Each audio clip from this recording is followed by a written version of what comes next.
Welcome, friends, for this Tuesday evening meditation with Dhamma.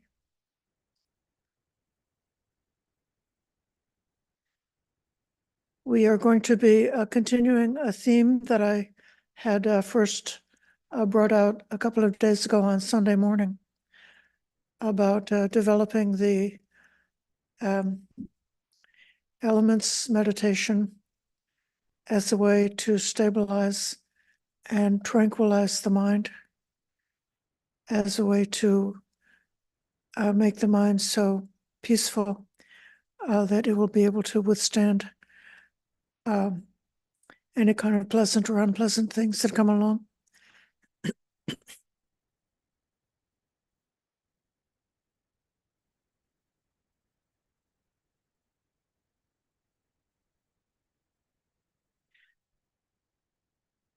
A number of years ago, I had the chance to take a course that was led by Bhante Sujato called a guided metta meditation. He takes the four persons approach with a particular interest in the thought that for each one of the four persons to whom one could direct the thought of loving kindness, there might be a typical kind of a defilement or hindrance that could come up as the special difficulty, the special challenge with that kind of person. So with one's own self, there could be the thought that I don't deserve to be successful, or I don't deserve to be happy, or some kind of thought like that. And then Bhante proposed certain types of reflections to overcome that. With the beloved person, the danger is greed, not just sensual greed, but the longing for the person who you love and admire so much for them to like you back. So there's that wishing and wanting.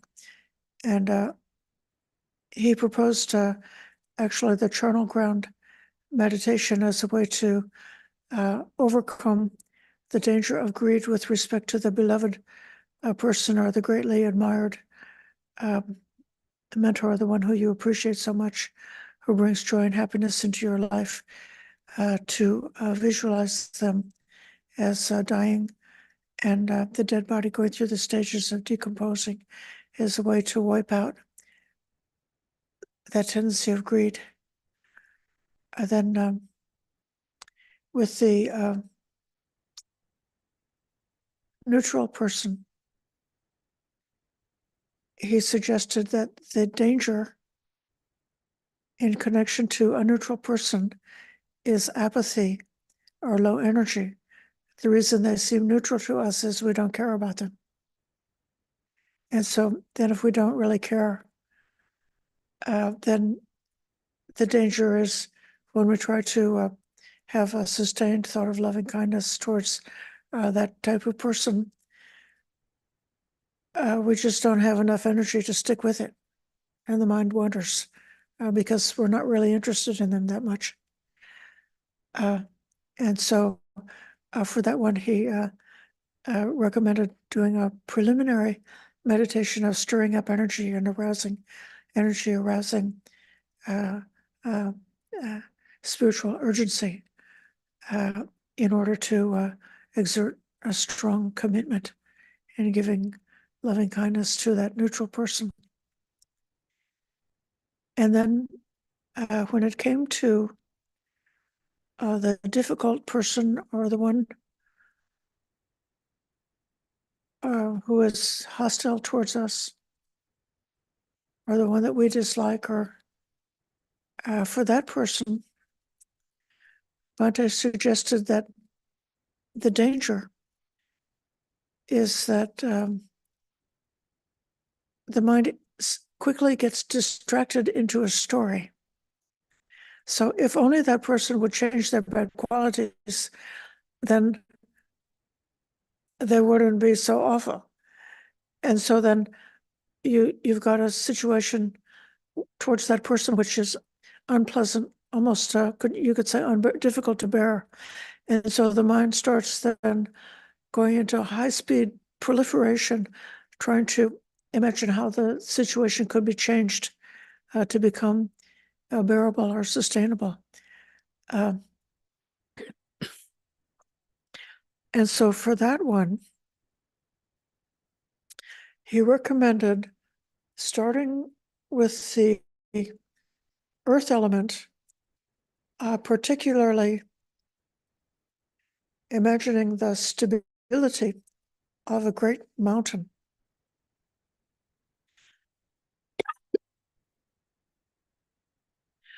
How the mountain itself doesn't shake and tremble when the wind blows or when the rain falls or when the lightning strikes. It just stays there. And then he recommended taking the earth element inside the body in terms of the skeleton and very clearly visualizing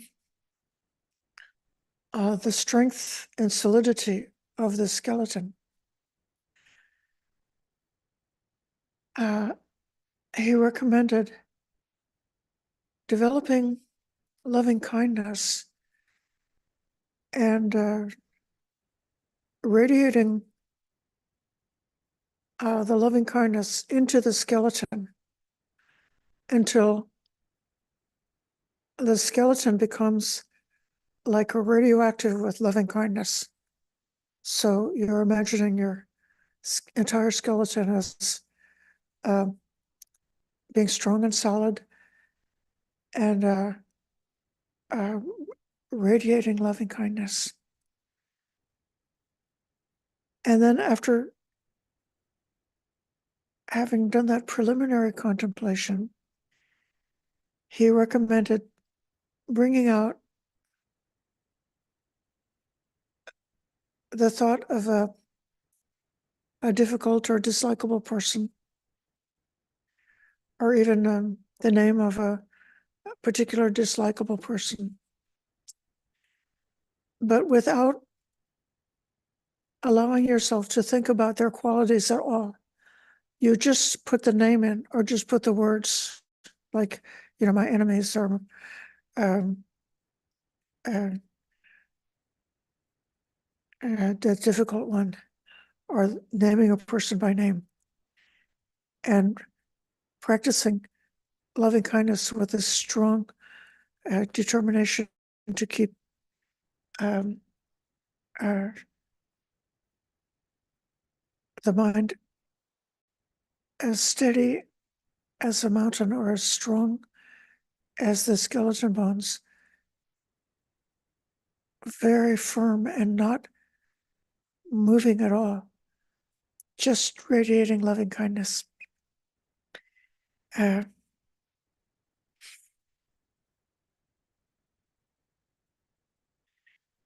I know that some people who have taken that particular course, or I used to give a course that was sort of based on the way I had learned it from Bhante Sujato. And once you are able to overcome several different kinds of hindrances that could block you or distract you from really being able to sustain loving kindness, then that loving kindness for the difficult person could be like a real breakthrough moment to discover that one doesn't have to be shaken or disturbed or perturbed at all by the thought of the difficult person, and that the loving kindness can flood over that person in such a clear way, and in a way that's sustained.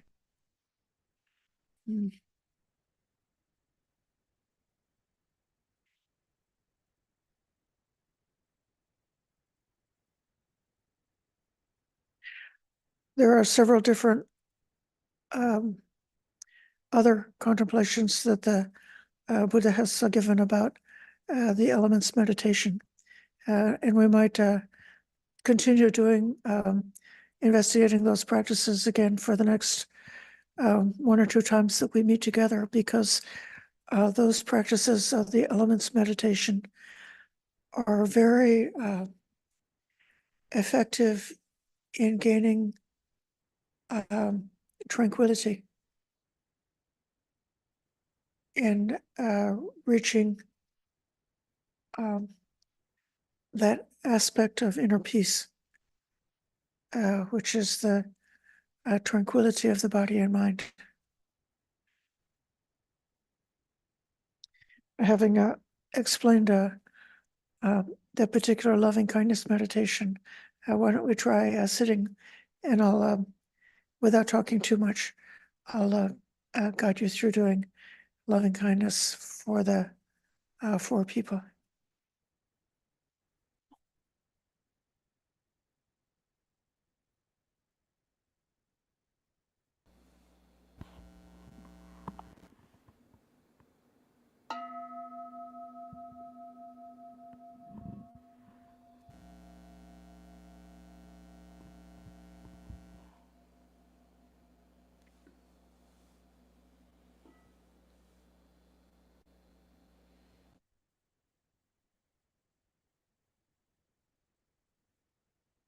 Coming to an upright and balanced posture.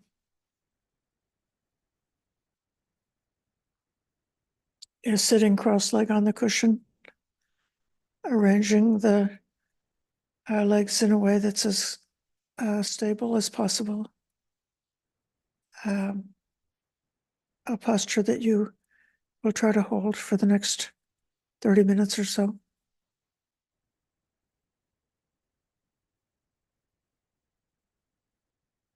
And if sitting on a chair, arranging with your feet well placed on the floor or the ground, possibly with a small cushion at the small of the back to encourage that upright posture.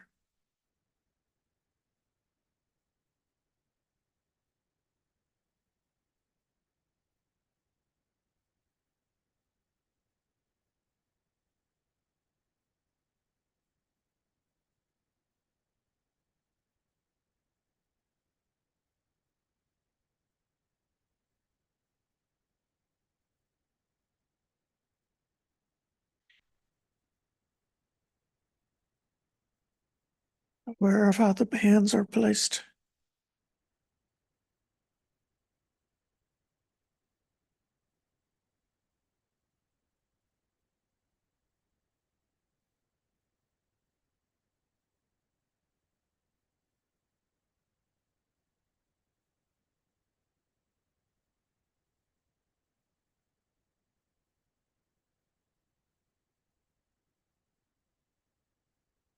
Aware of the stillness of the posture,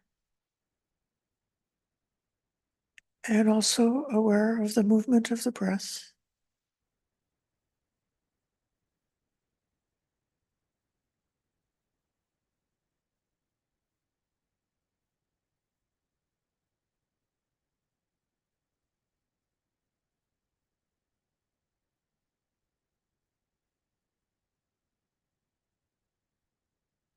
The material body is just doing its thing, sitting and breathing.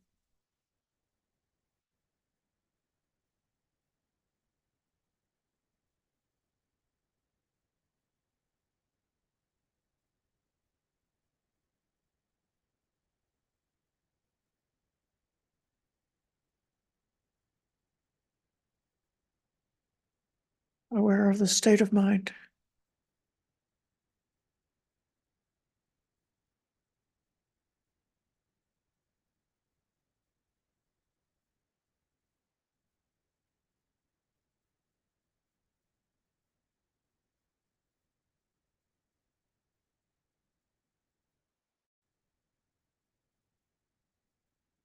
Anything tight or tense or restless in the body or in the mind. Try to relax with that. Just be still and notice.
Bringing in the thought of metta or loving kindness for one's own self. Using a very short and simple phrase, a phrase that works for you. May I be peaceful. May I be free. Just a short phrase. May I be happy.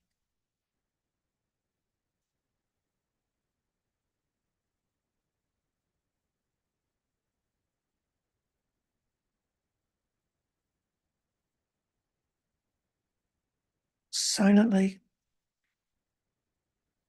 pronouncing the phrase of loving kindness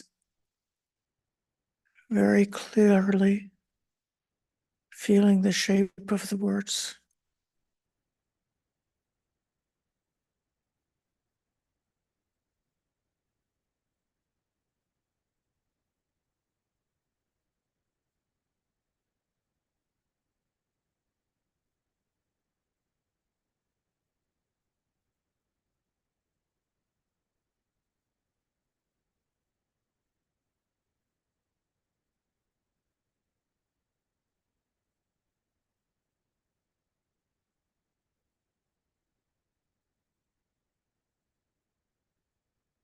And aware of the meaning, not just empty words, but sincerely, truly wishing for whatever is good and beneficial.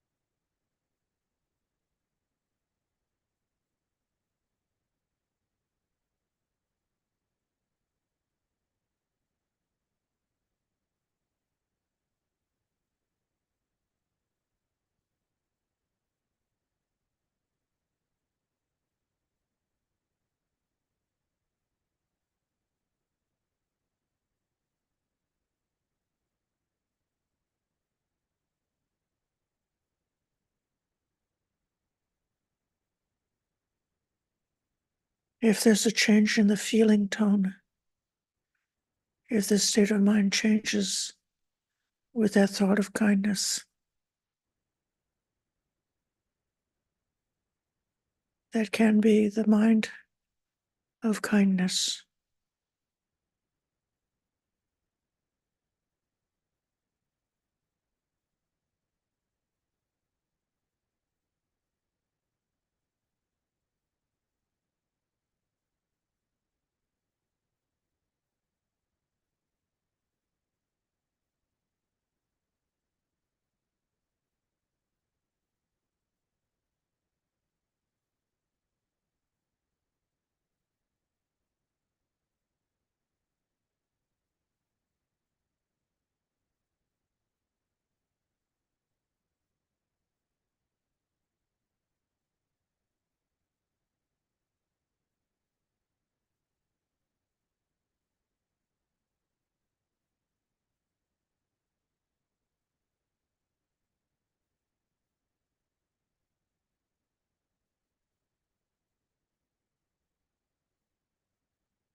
No matter what you've been through,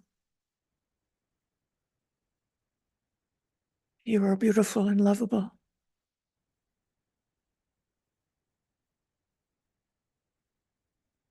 Like the tree in the mountaintop that's been buffeted by the wind for a long time.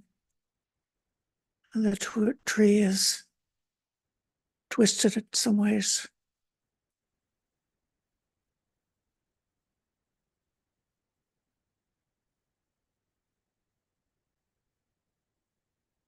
That twisted tree is even more beautiful than a tall, straight tree because of what it went through. Feel how lovable you are. Wishing for your kindness, wishing for your happiness.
And then bringing to mind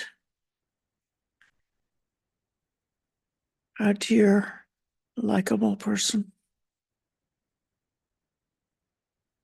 Could be a mentor, a parent, a friend, a true friend.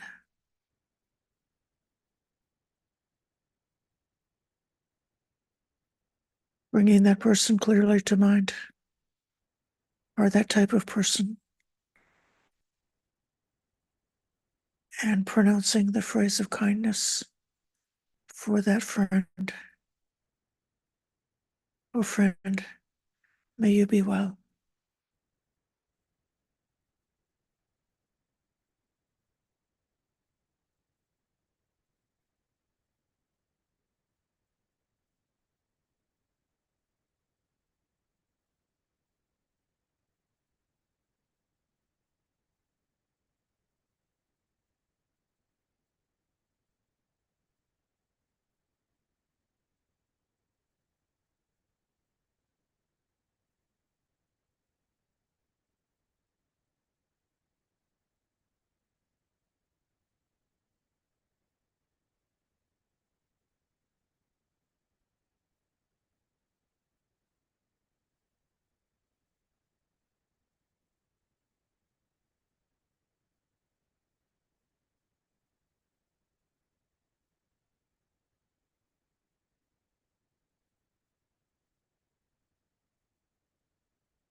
and bringing to mind some neutral person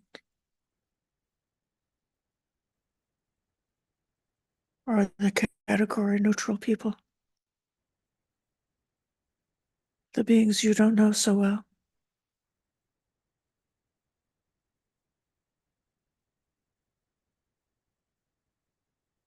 Arousing enough energy to wish for that person to be well and happy.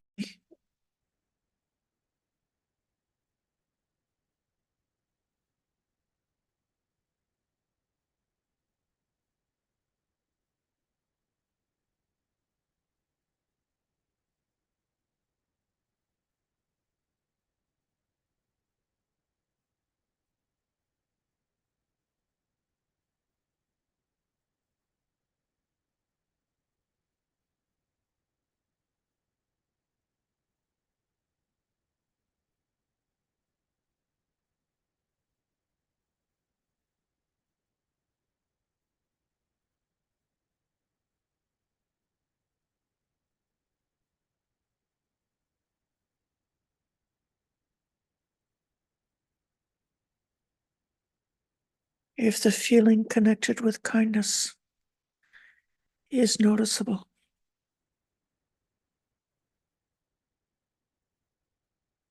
think of spreading the feeling of kindness through the body from where it's noticeable to gently fill up the entire body.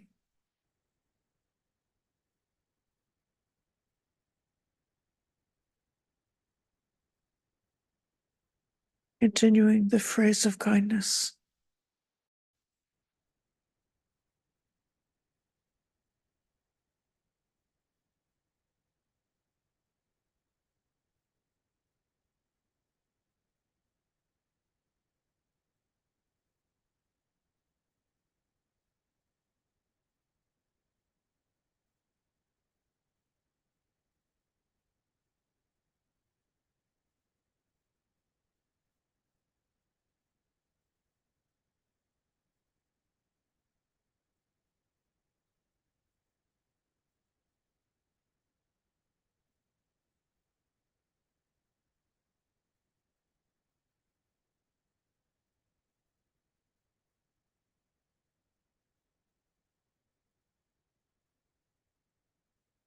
And letting the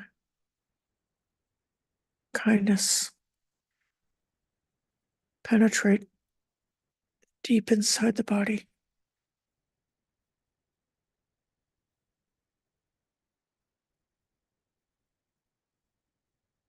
Letting the body be strong and solid like the earth.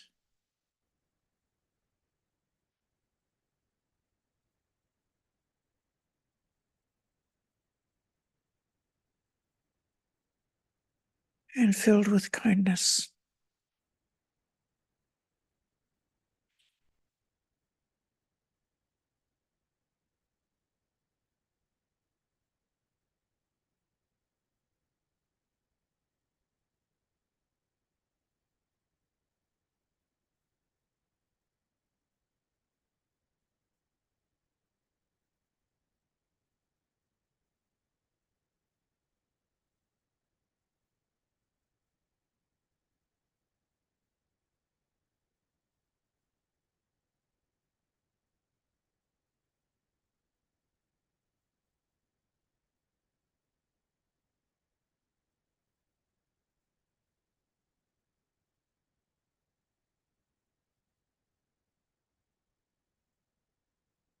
And bringing to mind that difficult person, the one who upsets you, or the one you don't like.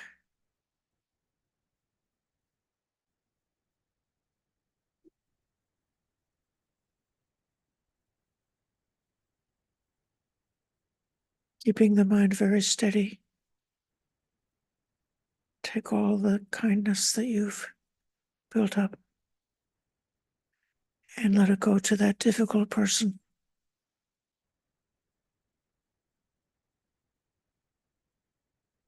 or that difficult group.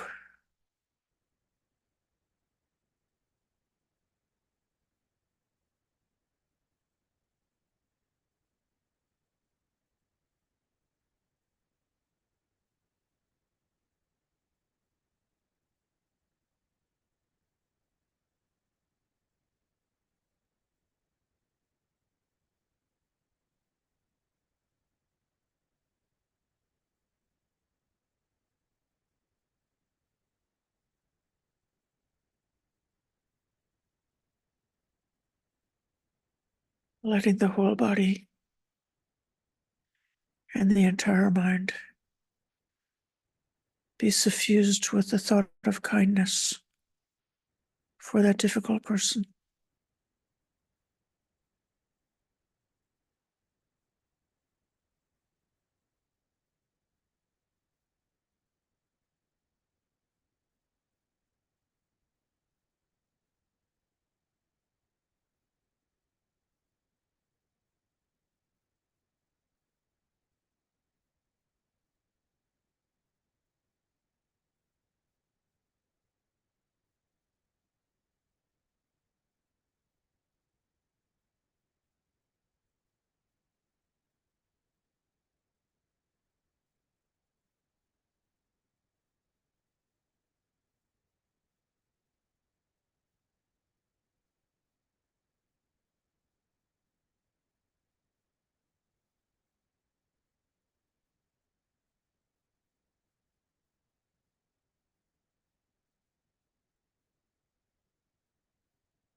And letting that thought of kindness now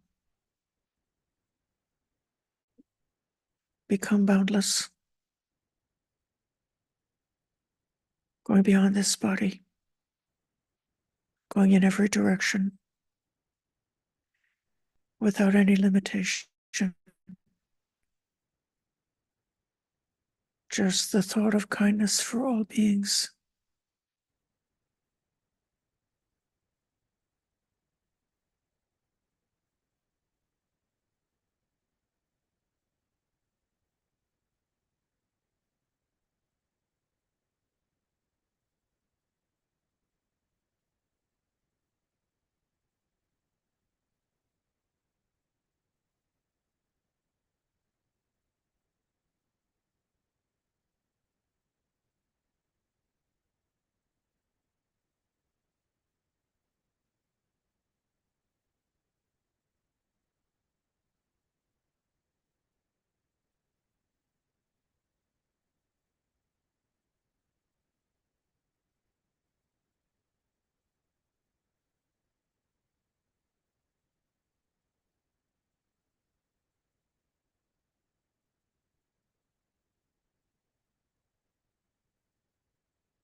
May all beings be well.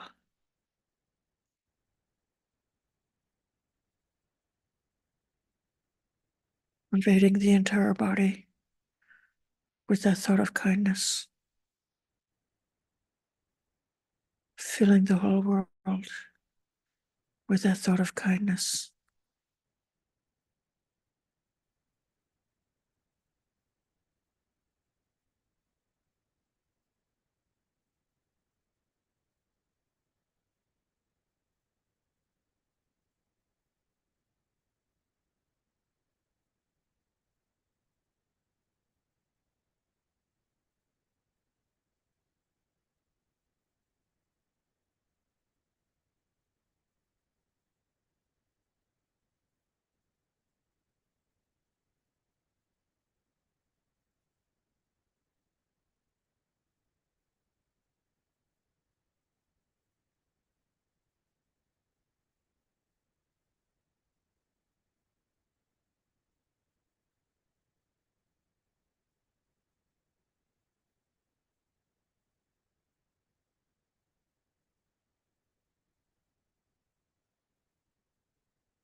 Aware of the state of mind now,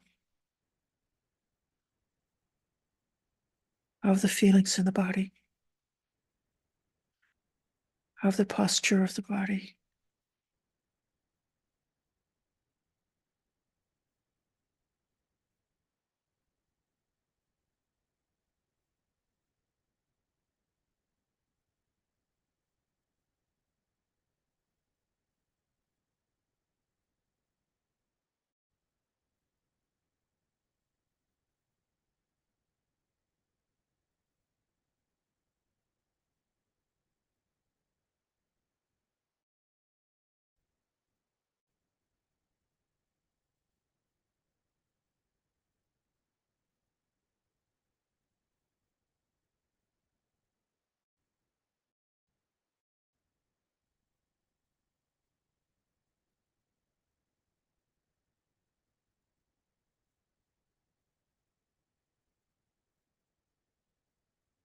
And when ready,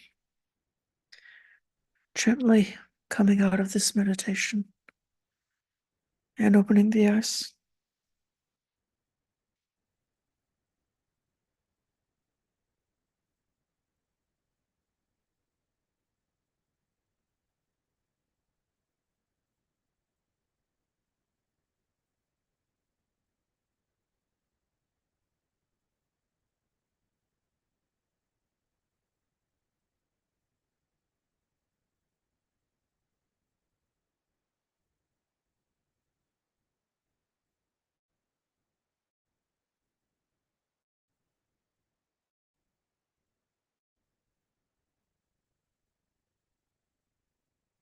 Namo tassa bhagavato arahato sammasambuddhassa.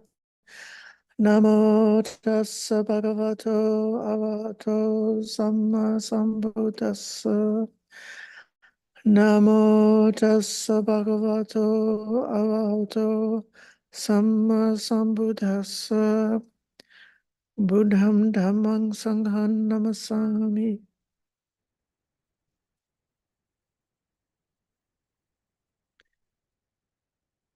So, dear friends, there's two different kinds of formats that we see in the suttas, probably more the two, but two that are very clearly shown in the Maharahulovada Sutta of the middle length discourses.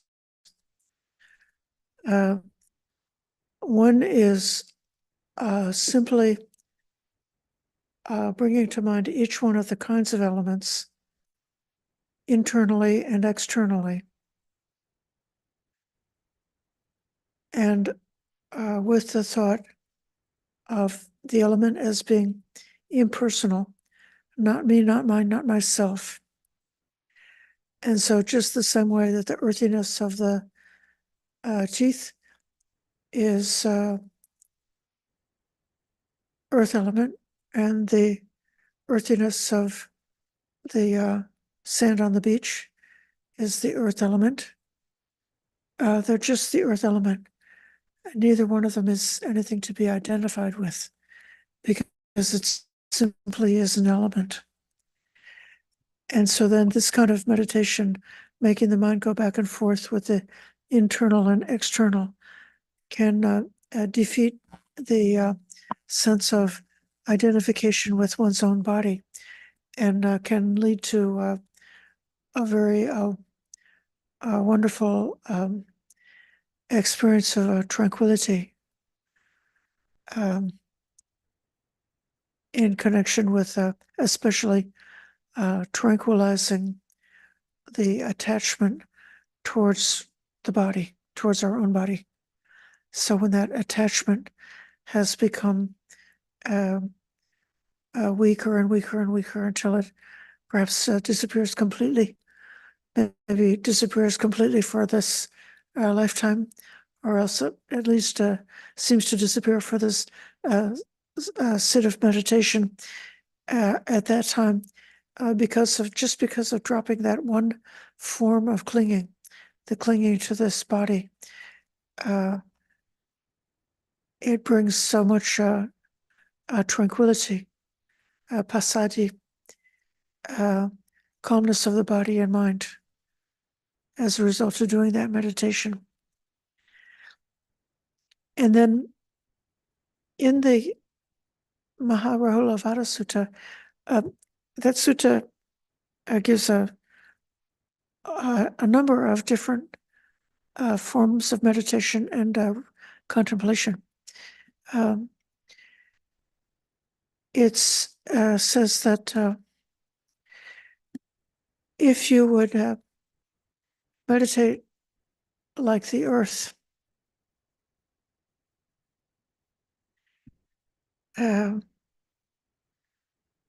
states of discontent and agitation would not arise.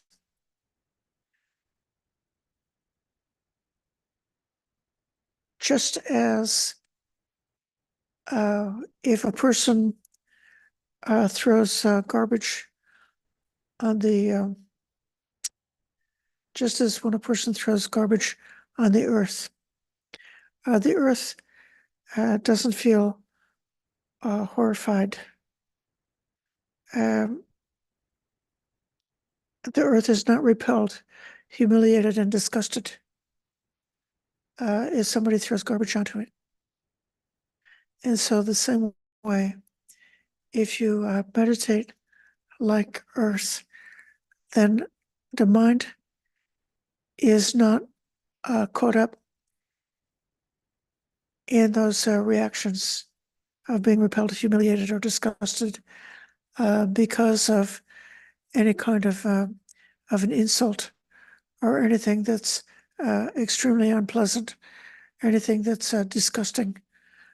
Doesn't bring up disgust anymore because you have made the mind to be as neutral towards those things as the earth is neutral towards what you throw in it. And then the same similar meditation is done in terms of the water element, that disagreeable contacts, when you make the mind like water, disagreeable contents will not invade the mind and remain stuck in the mind. Just as people wash clean things and dirty things in water.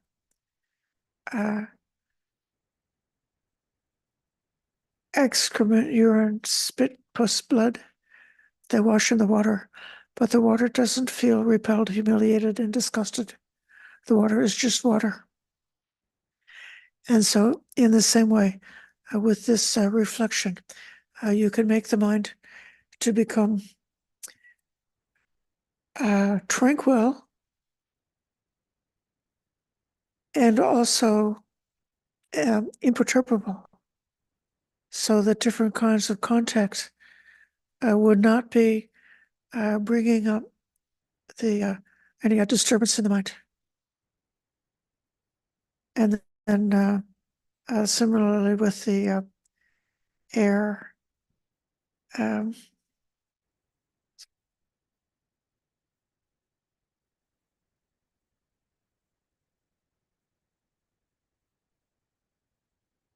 that someone could throw things in the air, but they wouldn't stick to the air.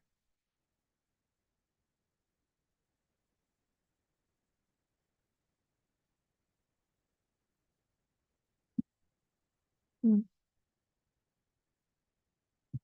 This tranquility is one of the factors of awakening. So it's one of the bojangas.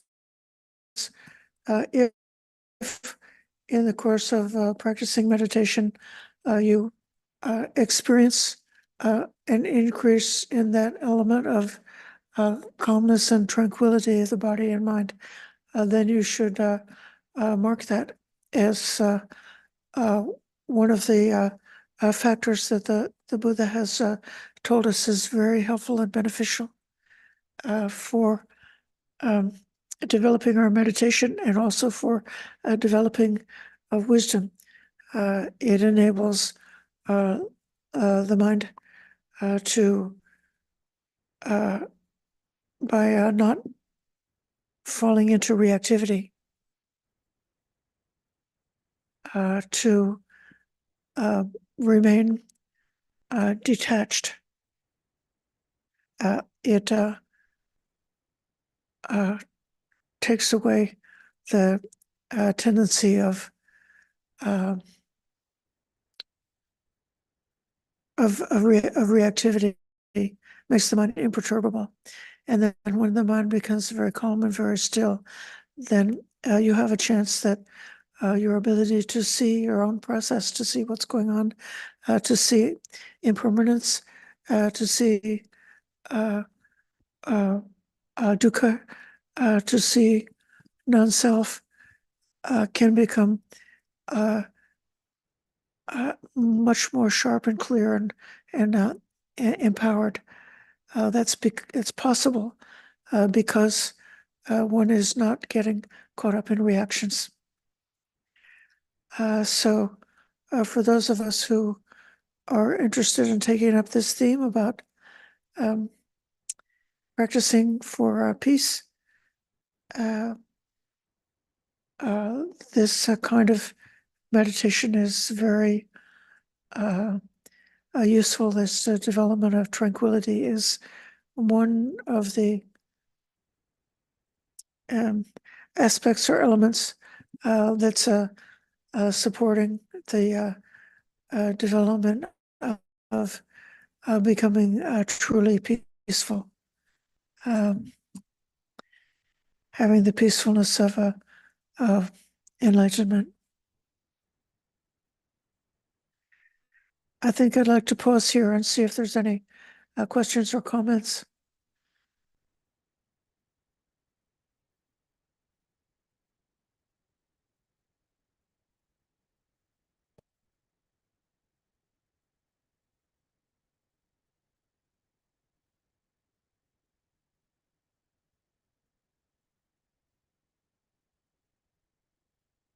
Richard.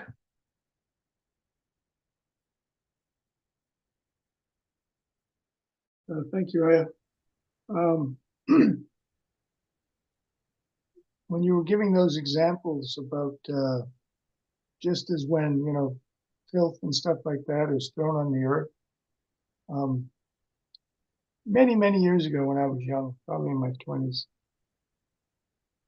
I was somewhere and it's kind of vague in my memory, but just the main part is there.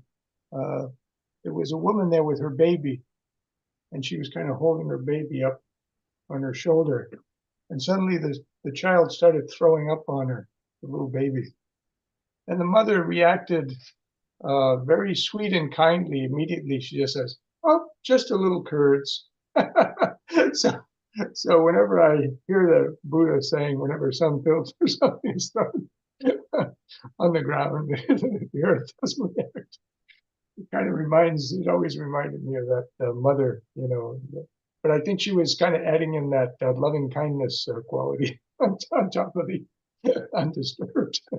Anyways, I just thought that might be a funny story. Anyway, thank you for listening. Thank you. That's a very, very sweet story.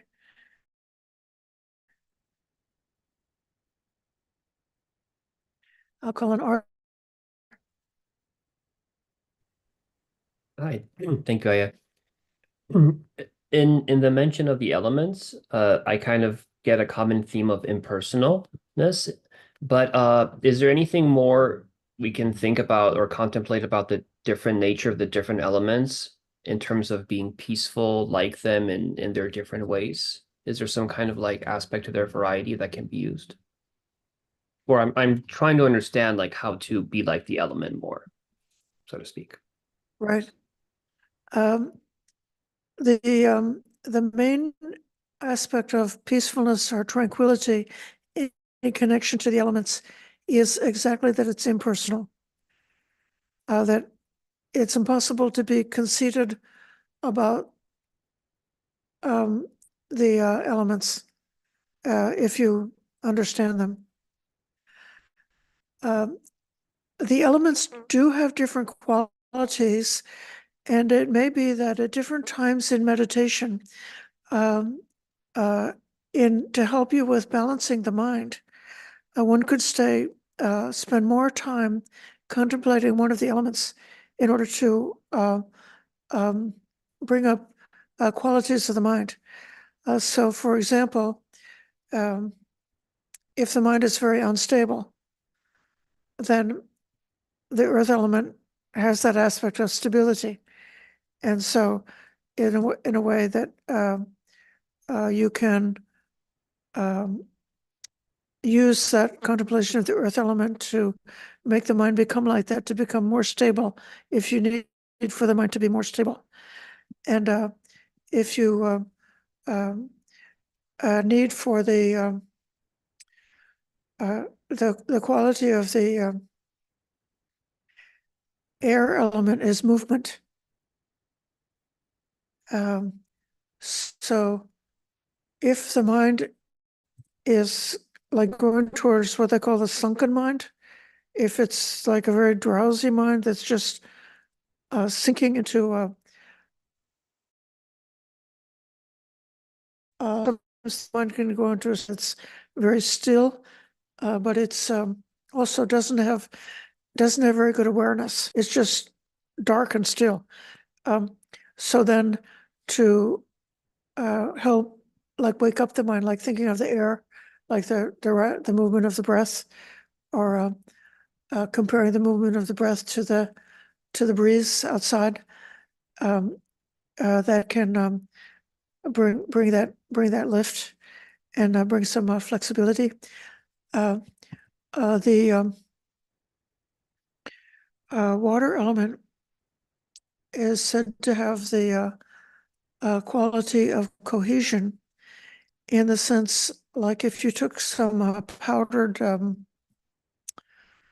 flour or some powdered dust and you added a little bit to it, the flour would come together like dough and it would stick together. And so then if the mind is scattered, I suppose one could think of bringing the water element or contemplating the water element to help the mind to become more coherent. And then the most interesting one, the heat element, is particularly associated with burning. So through the digestion in the body, the food is used up and digested. It's like it's burned up.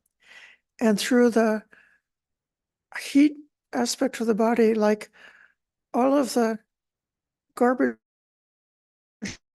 in the body, like the dying cells in the cells in the body are constantly dying, and then they're getting like carried away through the bloodstream and carried into the digestive system and then processed and discarded. And so so I think that that process is a very nice contemplation in terms of letting go and just letting everything, like letting the negativities just kind of get used up and let go. So that's some ways that I've heard. They say that for some people they may spend like too much time just contemplating the earth element, and it could cause their meditation to be unbalanced. So spending a balanced amount of time on each one of those four basic elements is said to be good. But in terms of tranquility, it's really the impersonal quality which is shared and common among all of them. And in that way, you see that the elements are unique and different, but then the elements are all the same because all of them are impermanent. All of them are impersonal. And so that sameness of the impersonal aspect is, if you really get that, then the mind can go to unification. So that's a really good for obtaining samadhi, is to just experience all the elements in terms of it being impersonal. Okay.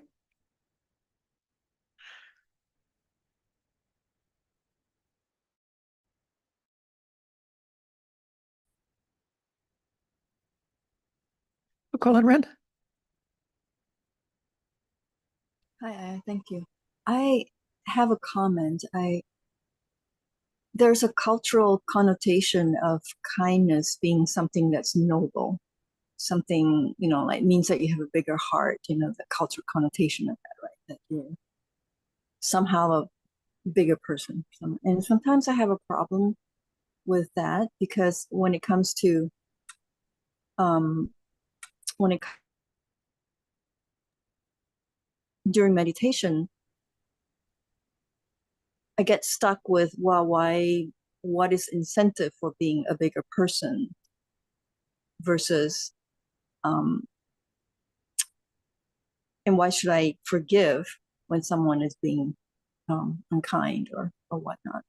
And then, so I'm really glad that during just now you tied everything to tranquility, the practice of tranquility. And then it hit me, wow, it's not about being, I truly want to get rid of my attachment to that connotation of kindness being what I just said before. Really, it's about, I feel that it's about seeing somebody else's dukkha when they create certain kind of action, and there's no reason to add my dukkha on top of it. And so kindness is really a neutrality, it's a neutral position of really seeing that there's no point in adding more agitation to the whole thing. So I really see how it ties into tranquility. So I really appreciate that. It always kind of rubbed me the wrong way. It's kind of like the soundbite for Buddhism, oh, loving kindness. It's just, I'm happy to be thinking of it in a different way. Yes. If the only thing that Buddhism had was kindness, then we might as well be Christians or any other religion, because there's many religions in the world that espouse the practice of kindness, and so but the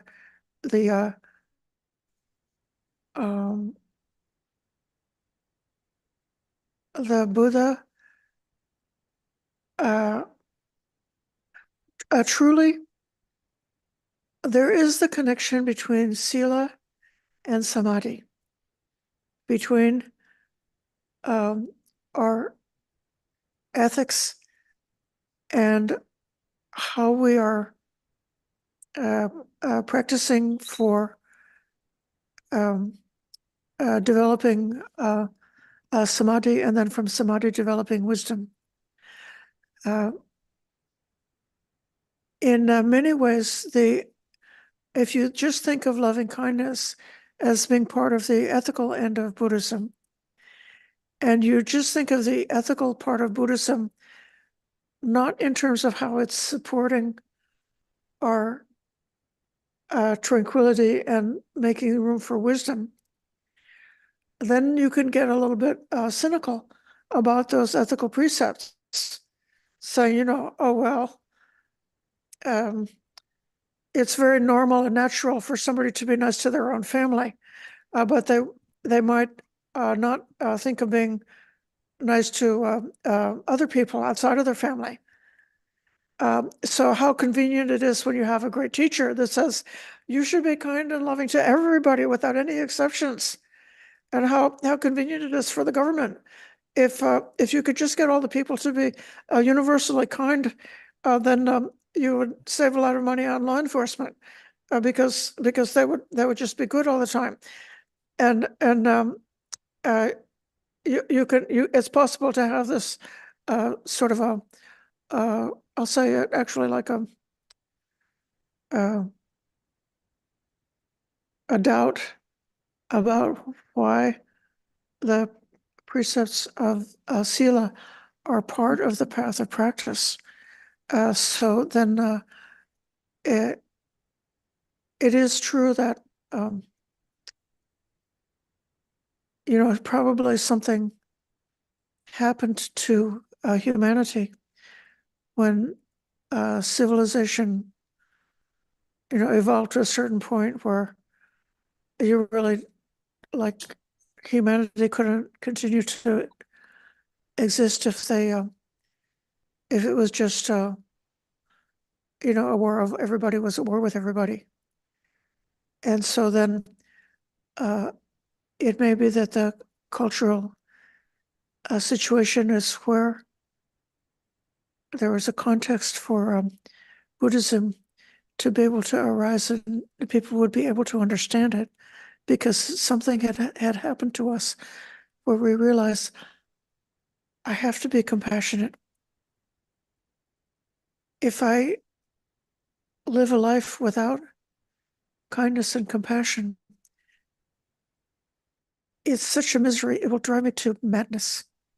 I will make myself so sick if I don't have compassion and kindness as part of my way of life. But then the Buddha takes it even farther in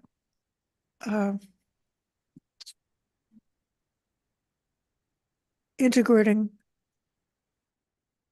this, path of practice leading to liberation, leading to the breakthrough to wisdom, in seeing how, in many different ways, I could put it this way. There's the saying in the Dhammapada, all beings have the desire for happiness. When one sees this with the eye of wisdom, one becomes disenchanted with suffering. And in that way, one is acknowledging something like there's the diversity of beings. Every person is unique and different. But then there's another way in which all beings are just the same. And if you understand the sameness, that universality, then that insight helps the mind to become unified. The mind is not caught up in diversity. It can fall into that ekakata, that unification. So just the same way, like we said a few minutes ago, that like the four elements, the elements each have their unique and distinct and different properties, but then they all have some property that's in common. And when you see the common property, it provides some kind of a space that the mind can go to that unification. And then within that unification, there's a possibility of becoming wise to understanding our own process, like seeing how craving and aversion and delusion it keeps creating disturbance within us, and then eventually we become like disenchanted, and we don't want those disturbances anymore. And then when we become disillusioned and we don't want them, then we're able to give up, able to let go, and then we're well along the way, along the path of more and more profound levels of letting go.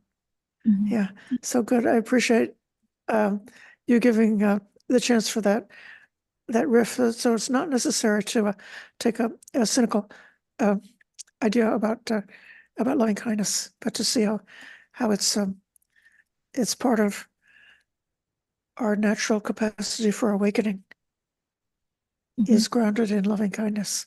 Yeah. Yeah. Could I ask you to, at one point of the meditation, we were talking about imagining loving kindness through like infuse into our bone, like into the strength of our bone, and like this whole skeleton.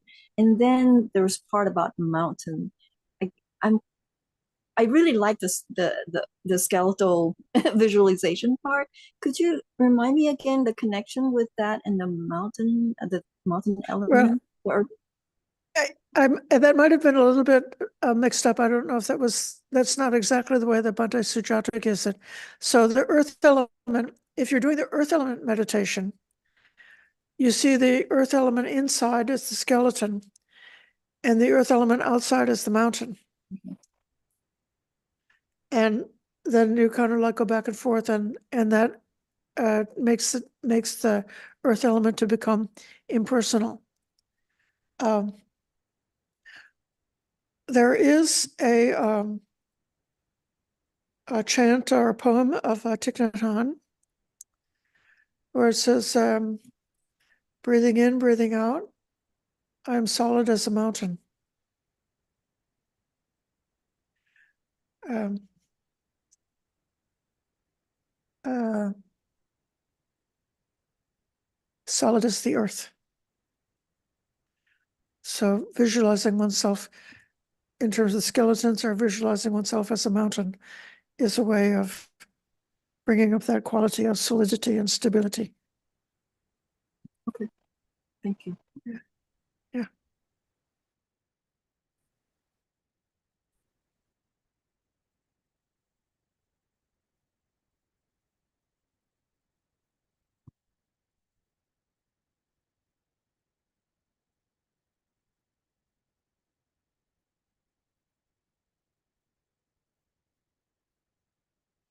We've been here in our community, we've been going through a period which has been busy because we had an ordination 9 days ago.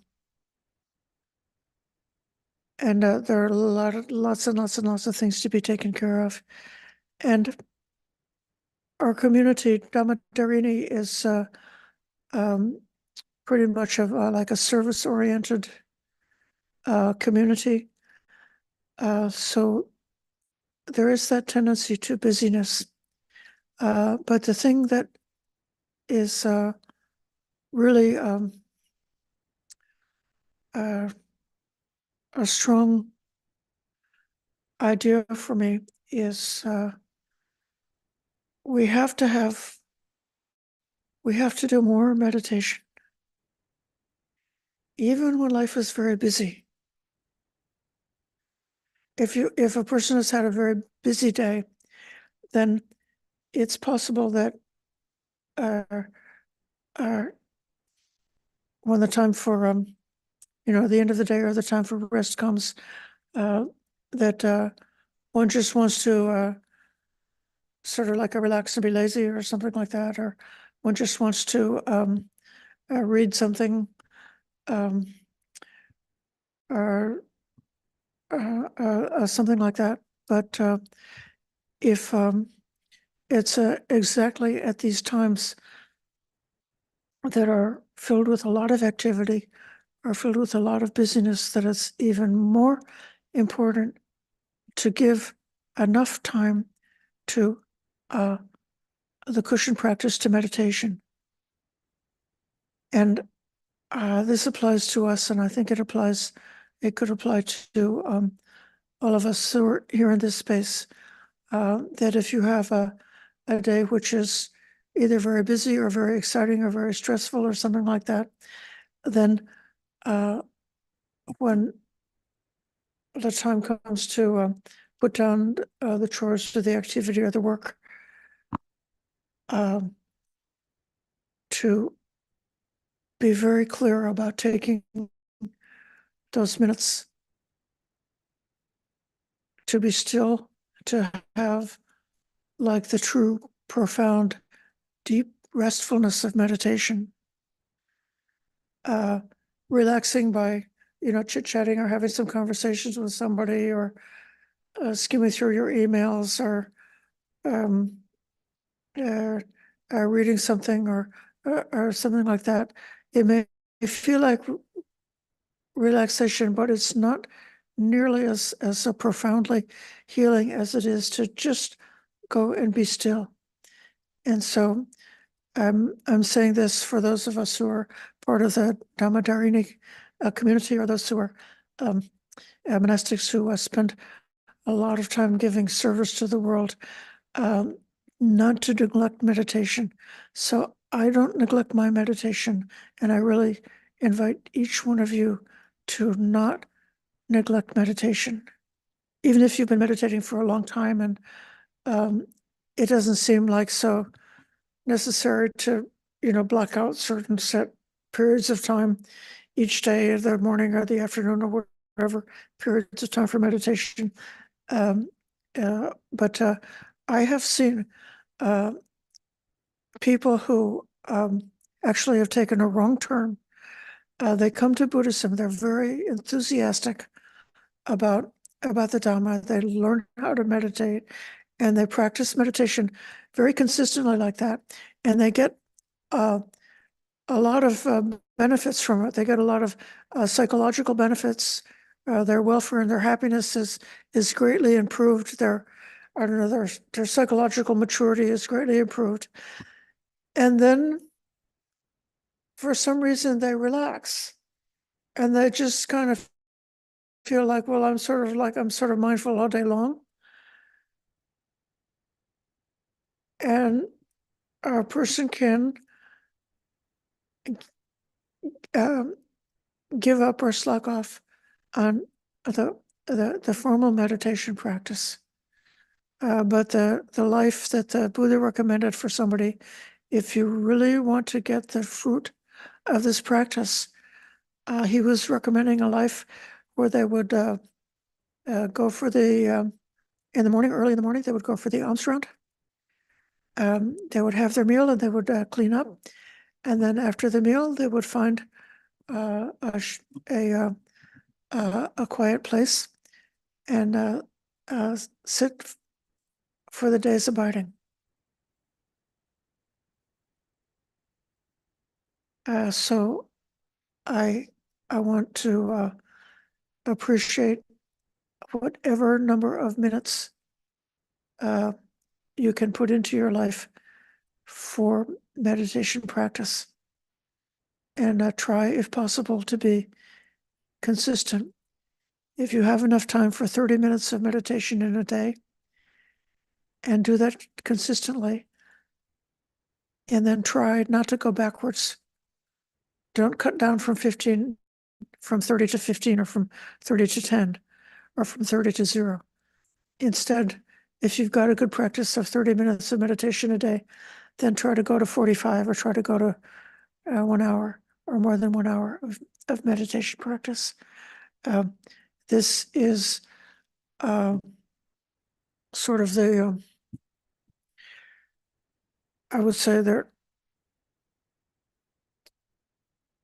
there's a certain conceptual wisdom or understanding that comes from pondering and thinking and reflecting, and a certain practical benefit that comes from studying and learning.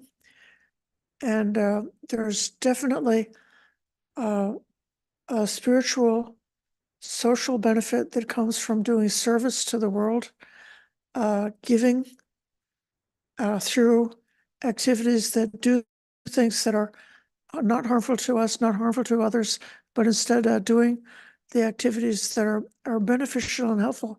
So it's wonderful to do those kinds of beneficial activities quickly without any hesitation. But it's also true that we need formal meditation practice for like the benefits of all of those other things. It's like a science experiment, maybe cooking or something. Okay, so you got all your ingredients, you're making a dish, and all of that study, contemplation or thinking, and service or giving and generosity and ethics. That would be like you took all of the ingredients to make your cake, and you you mix them up or something. Okay, but then you got to put it in the oven and bake it, or you won't get a cake.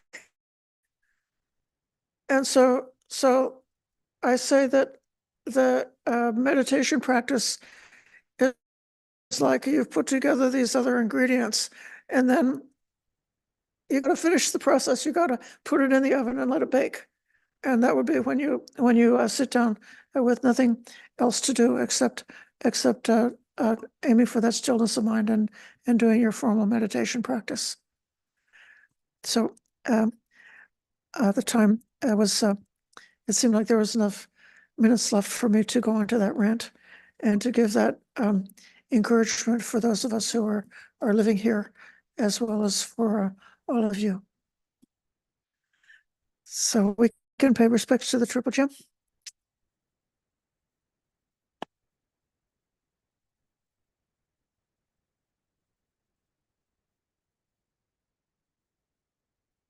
Araham Samma Sambuddha Bhagava Buddhang Bhagavantang Abhivademi.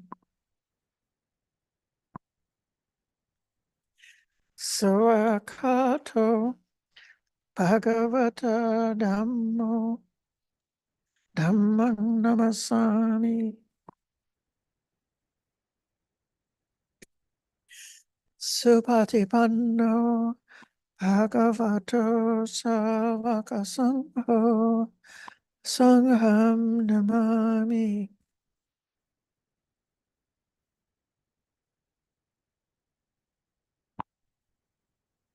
Thank you, everyone, for your patient listening and for your practice. Thank you, Ayya. Thank you for the rant. Thank Thank you. you, Ayya. Good Thank night. you, night. Ayya. Thank you, Ayya.